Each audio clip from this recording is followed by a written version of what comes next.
और चलिए अब आपको सीधा हरियाणा विधानसभा लिए चलते हैं, जहां बजट सत्र का आज 8वां दिन है। मुख्यमंत्री नायब सिंह सैनी क्या कुछ कह रहे हैं, सुनते हैं। अभी कोई स्पेसिफिक पोस्ट नहीं होती हैं फिजिशियंस या सर्जन की आज के दिन, मगर हाँ जी वैकेंसीज हैं चरखी दादरी अस्पताल में, वो बहुत जल्द पूरी कर दी जाएंगी। 561 डॉक्टर्स को अपॉइंटमेंट सीएम साहब ने दी है 8 तारीख को, और हमारी सरकार चाहती है कि सबसे पहले हम जो सिविल अस्पताल हैं पूरे हरियाणा में उनको पूरे किए जाए, जो भी वैकेंसीज़ हैं वहाँ पे इक्विपमेंट की हो, डॉक्टर्स की हो, वो सारे सिविल हॉस्पिटल्स फुली इक्विप्ड हो जाए। शुक्रिया सर, मैं आपके माध्यम से ये सवाल करना चाह रहा हूँ कि बाकी बची हुई पोस्टें वो कब तक फिलअप हो जाएंगी, फिजिशियन और सर्जन की? अध्यक्ष महोदय, जैसे मैंने अभी कहा कि सबसे पहले हम सिविल अस्पतालों को ही भरना चाहते हैं, तो जैसे ही ये अपॉइंटमेंट्स हो जाएंगी, अपॉइंटमेंट्स हो गई हैं, पोस्टिंग्स हो जाएंगी, आप देखेंगे कि सभी सिविल अस्पताल पूरे हरियाणा में भर दिए जाएंगे। श्री प्रमोद विज, श्री चंद्र मोहन, श्री ओम प्रकाश यादव। Question number 115। महोदय, ये सैनिक सदन भवन का निर्माण का एस्टिमेट कल बन के आया है और इसी तकरीबन महीने के अंदर इसका हम टेंडर लगा देंगे और जल्दी इसका निर्माण कर देंगे। श्री अनिल यादव, नंबर 116। अध्यक्ष जी, माननीय सदस्य ने अपने सवाल को 2 भागों में पूछा है कि क्या गांव कोसली में तहसील के सामने 75 एकड़ भूमि पर जो कॉलोनी बसी है उसे नियमित कर दिया गया है। तो मैं कहना चाहूँगा, आपके माध्यम से मैं माननीय सदस्य को बताना चाहूँगा कि 75 एकड़ जो भूमि तहसील के सामने है HDFC कॉलोनी, उसके साथ साथ दूसरी संजीवनी अस्पताल कॉलोनी जिसका ID नंबर 13211 है और क्षेत्रफल 5.67 एकड़ है, उन दोनों कॉलोनियों को वहाँ पर नियमित कर दिया गया है। और दूसरा 8 कॉलोनी के बारे में सदस्य ने पूछा है, तो 8 जो कॉलोनी है नीचे डिप्टी कमिश्नर की जो कमेटी है उसके तहत वो विचाराधीन है, उनका एग्जामिन चल रहा है, रिपोर्ट आते ही उन पर जो भी है निर्णय लिया जाएगा। धन्यवाद सर। श्री मनमोहन बढ़ाना। प्रश्न 117। माननीय अध्यक्ष जी, जो सदस्य ने अपना सवाल जो पूछा है वो चिंता जताई है कि हरियाणा सरकार के अंदर जो हरियाणा के अंदर जो अनधिकृत कॉलोनियां हैं उनको नियंत्रित करने के लिए सरकार द्वारा क्या कदम उठाए जा रहे हैं और जो रेगुलर उनको रोकथाम के लिए भी जो नई नई कॉलोनियां हो रही हैं उसके लिए क्या क्या कदम उठाए गए हैं।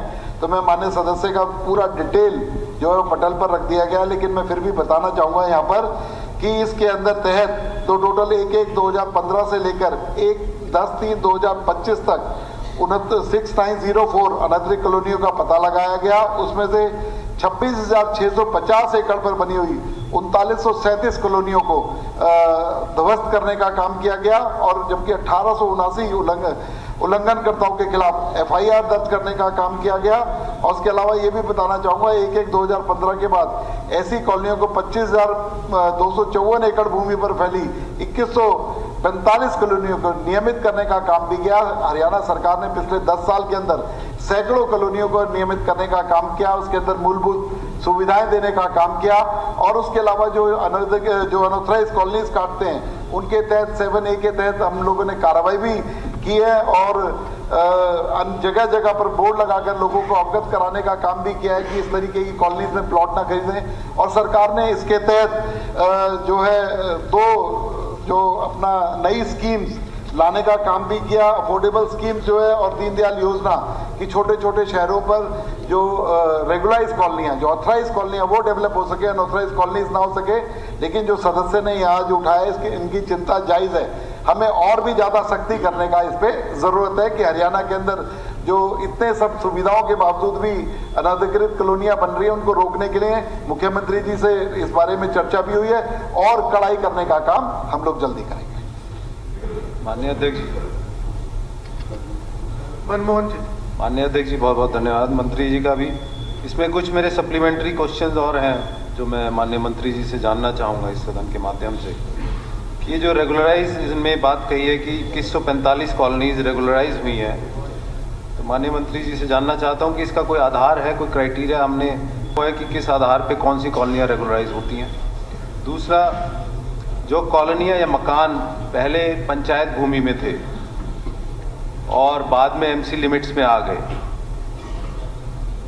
तो उनका क्या होगा? क्योंकि हमारी जो पहले अभी बिल पास हुआ था कि पंचायत भूमि में 500 गज से जो कम एरिया के जो मकान हैं उनकी रजिस्ट्री की जा सकती है, लेकिन ऐसे कई कॉलोनियाँ हैं जो पहले पंचायत भूमि में बसे हुए थे, उसके बाद जो है वो आप म्यूनिसिपल लिमिट्स में आ गए हैं, तो उनके लिए क्या सरकार सोच रही है? तीसरा एक और सप्लीमेंट्री है मेरा कि जैसे कि मंत्री जी ने बहुत सही कहा कि बहुत सारे कदम ऐसे उठाए हैं, दीनदयाल उपाध्याय जो योजना है दीनदयाल वाली, उससे काफ़ी हुआ, लेकिन वो चलते समय में वो उसका जो है प्रभाव कम रहा कि जो हम लोगों तक पहुंचना चाहते थे, एक अफोर्डेबल हाउसिंग या अफोर्डेबल प्लॉट्स देना चाहते थे, वो कहीं उसमें कमी रही, वहाँ तक नहीं पहुँच पाए। तो क्या उसके अलावा कोई और एक माइक्रो लेवल पे कोई ऐसी स्कीम ला सकते हैं जहाँ कि हमें ये सोचने पे मजबूर हैं कि भाई क्यों ये अनाधिकृत कॉलोनियाँ जो इतनी मशरूमिंग हो रही हैं पूरे हरियाणा में?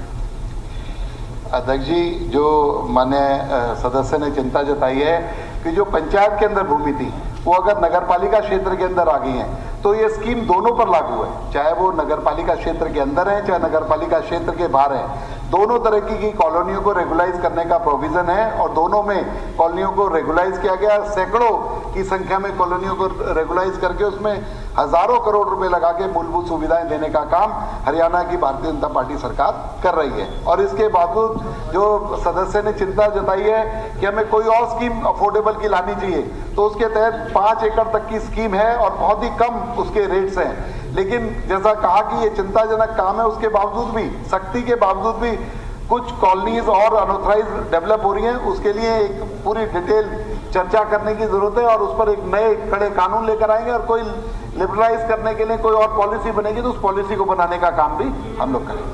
जी, बहुत बहुत धन्यवाद।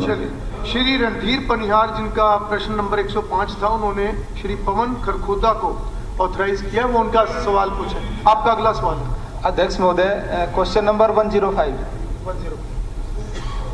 और नहीं श्रीमान, सरकार द्वारा ऐसी कोई घोषणा ही नहीं की गई थी कि हम लोग चौधरीवास गांव के आसपास में या वहाँ पे कोई महिला महाविद्यालय बनाएं। और एक और बात मैं कहना चाहता हूँ सर, सरकार ने 20 किलोमीटर का दायरा ये तय किया हुआ है और उस दायरे में 4 राजकीय महाविद्यालय और 1 राजकीय सहायता प्राप्त और 300 वित्त पोषित महाविद्यालय स्थित हैं और इनमें भी ऑलरेडी बहुत सारी सीट्स अभी भी खाली हैं, वो भी नहीं भरी गई है। इसलिए ऐसा सरकार के पास कोई प्रावधान नहीं है और वहाँ पे किसी तरह के ऐसे कॉलेज की आवश्यकता भी महसूस नहीं होती। श्री अशोक कुमार अरोड़ा। प्रश्न नंबर 118।